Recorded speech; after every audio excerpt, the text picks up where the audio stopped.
আপনার যে পাঠকরা আছে, আপনার শুভাকাঙ্ক্ষী যারা আছে তাদের উদ্দেশ্যে আপনার বইগুলো নিয়ে যদি কিছু বলার থাকে বা তাদের উদ্দেশ্যে একটু কিছু বলে দেবেন এই ক্যামেরায়। এই বই মেলায় আমার টোটাল 4টা বই আছে। এইটা একদম লেটেস্ট বই, এভারেস্ট টুল উৎসের শিখরে। এটা যে একদম পৃথিবীর সর্বোচ্চ পর্বত এবং চতুর্থ সর্বোচ্চ পর্বত আরোহণের দিনলিপি নিয়ে লেখা। এবং মোস্ট ইম্পর্টেন্টলি আমি বলবো যে শুধু দিনলিপি না, আমি পুরো অভিযানে যা আসলে অনুভব করেছি, হিমালয়ের কাছে আত্মসমর্পিত হয়েছি, সেই আত্মসমর্পণের গল্পই আছে।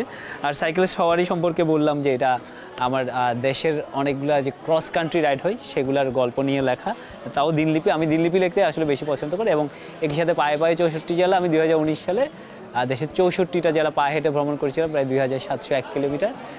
সেই ভ্রমণে শুধু প্রকৃতির বর্ণনা নয়, প্রচুর মানুষের গল্প আছে। আর একটা বইয়ের নাম ম্যালোরি এভারেস্ট, এটা একটা অনুবাদ।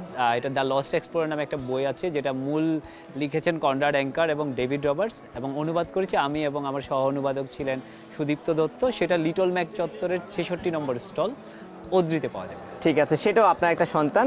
4টা বইয়ের কথা আমরা বলে দিলাম। দর্শকদেরকে ধন্যবাদ দেওয়ার আগে আপনাকে একটা ধন্যবাদ দিচ্ছি যে আজকে আপনি এই মূল্যবান সময়টা আমাদেরকে দিলেন। ঠিক আছে, ধন্যবাদ সময়কে।